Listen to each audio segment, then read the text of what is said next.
OFW. Bilyon din ang ninakaw sa atin. Para magkaroon ng mabuting kinabukasan ang kanilang mga anak. Pero ang administrasyong ito bangag at gusto pang damayin ang aming pamilya. Maraming anak ng OFW ngayon na naging lulong sa droga. Biktima ng mga drug addict. Hindi man lang binigyan ng hustisya. Mas pinaburan pa nila ang mga nagsusupply ng droga sa ating bansa. Sa panahon ni PRRD, ramdam namin ang kanyang malasakit sa mga OFW. Nilinis niya ang Pilipinas para maging ligtas ang pamilya ng mga OFW. Dahil ayaw niya na maging adik ang mga anak ng OFW. Ayaw niya na mabiktima ng isang adik ang pamilya niya dito sa Pilipinas. Nakakadismaya po ang nangyayaring korupsyon ngayon. Kung noon, nirerespeto tayo ng ibang bansa dahil sa kasipagan natin, ngayon po, binabansagan tayo ng flood control. Hiyang-hiya po ang ating mga kababayang OFW. Noon, tinatawag nila tayo ng mga kabayan. Ngayon, ang tinatawag sa atin, flood control. Alam na alam nila ang korupsyon sa atin dito sa Pilipinas. Kaya po, nananawagan kami, President Bongbong Marcos, kung isa po kayong bangag, huwag niyo pong kaming damayin. Maawa mga OFW.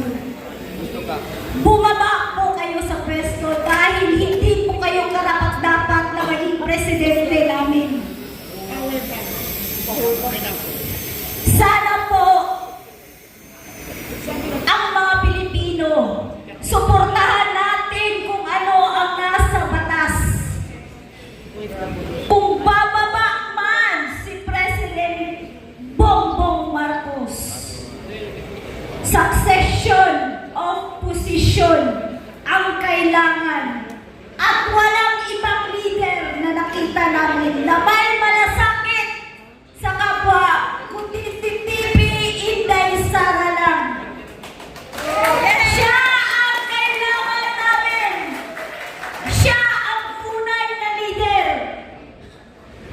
Kaya po, nagpapasalamat kami sa lahat ng nandito at inibitahan kami na magsalita upang ipahayag namin kung ano yung nararamdaman namin. Pinagdadasal po namin na maayos ang ating bansa.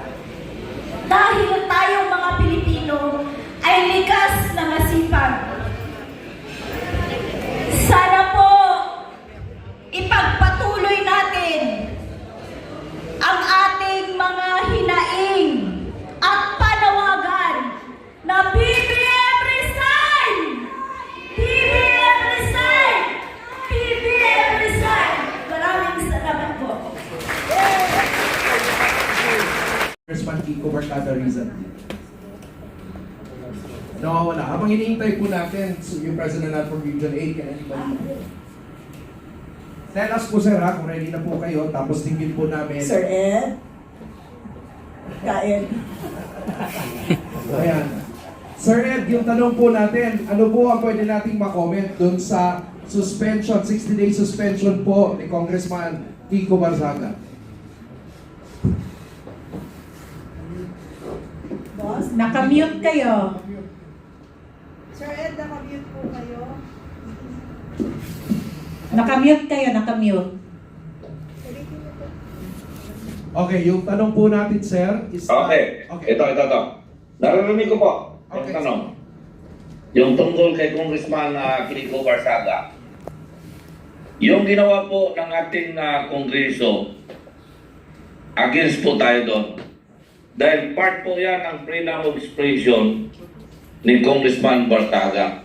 Kung ginagawa nila yan sa mga kongresista na kasama nila doon sa House of Representatives, much more na kayang-kaya palang isuppress yung freedom of expression ng mga ordinaryong mga kababayan natin. Sana naman yung mga representante natin sa Kongreso, maintindihan nila na hindi naman sa lahat ng oras magkasama-sama sila dyan. Sana yung mga ganyang ginagawa ng ibang congressmen na nagpapalabas ng mga opinion or interpretation sa pangyayari sa ating bansa.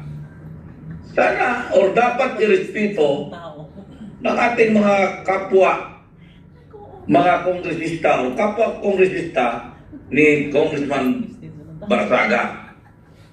Ito dapat maintindihan ng taong bayan ito. Itong paninigil ng karapatan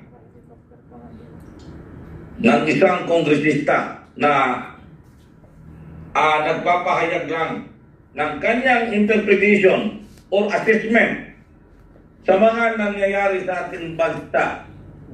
Dapat inilay-nilay ito ng ating mga kapwa Pilipino kung tama ba yung nangyayari at ginawa sa House of Representatives. In my own opinion, sa akin mismo, I am against doon sa ginawa nila kay Congressman Barsaga because that is a violation of the freedom of expression. Thank you po. Alright. Sige po, maraming salamat po. Wala po ngayon si Congressman Barsaga kasi may trip siya na kailangan niyang puntahan kagad very urgently. But perhaps next week we could request him, right? No, for that, because next week we may be talking about the Gen Z versus corruption, the next political revolution. Meron pa pwedeng mag-comment sa inyo before we go to the wrap-up round? Ako naman, yung tinanggalan nila ng boses yung constituents ni Congressman Barsaga, no? Tinanggalan nila ng boses sa Kongreso. At hindi tila patas yun.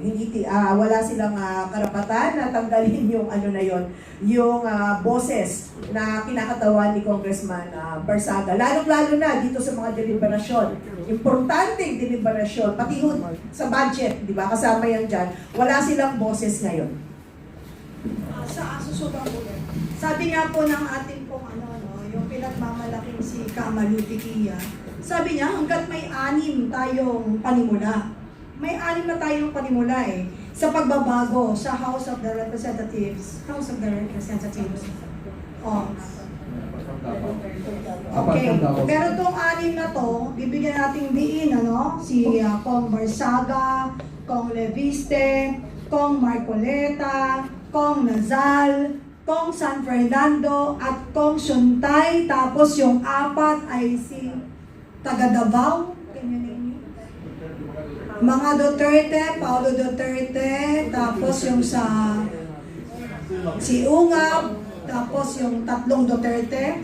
Alam niyo, sabi nga po ni Kamalu, talagang pinagsisigawan niya to. In fact, hanggat merong sa House, with the House bent, meron tayong 10 na stood tall, hindi natakot, hindi natibag,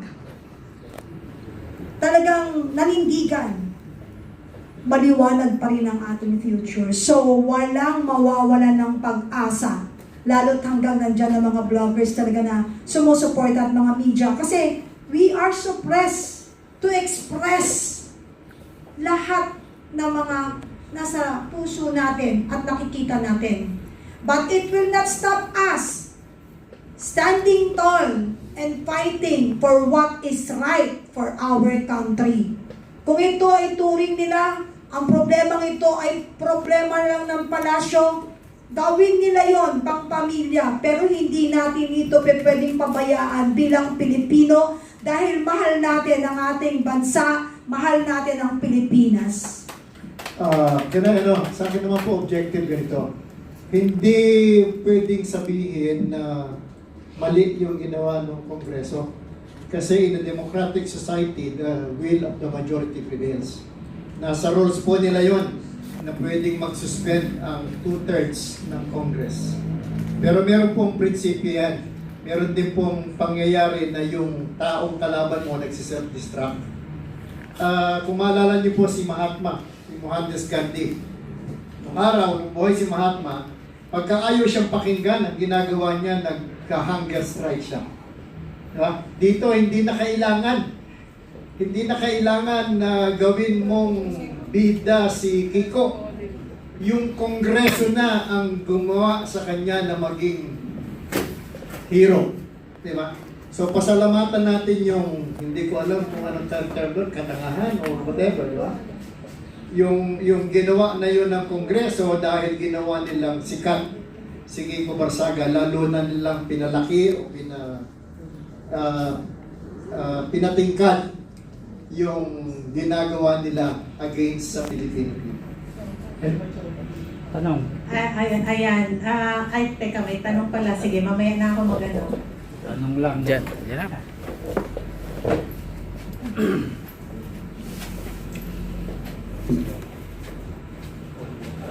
So, magandang umaga po at tanong ko, tungkol pa rin ito kay Kiko Barsaga. So, ito si Kiko Barsaga, sabi natin, may karapatan at malaya tayong sasalita. So, tanong ko kay Ma'am Edith, no? Pwede ba tayong magpasaklolo sa Supreme Court sa kaso ni Kong Kiko. sa suspension ni Kiko Barsaga, ma'am? Tayo po hindi. Hindi, si Kiko Barsaga, Yes pwede po. bang... Pwede po siyang tumakbo sa sa Supreme Court sa loob ng 60 araw, 60 days, no? From the time natanggap niya yung yung suspension order niya to question whether may grave abuse of discretion amounting to lack or excess of jurisdiction yung naging action ng House sa pagsususpindi sa kanya dahil in-exercise lang niya yung karapatan niyang magsalita.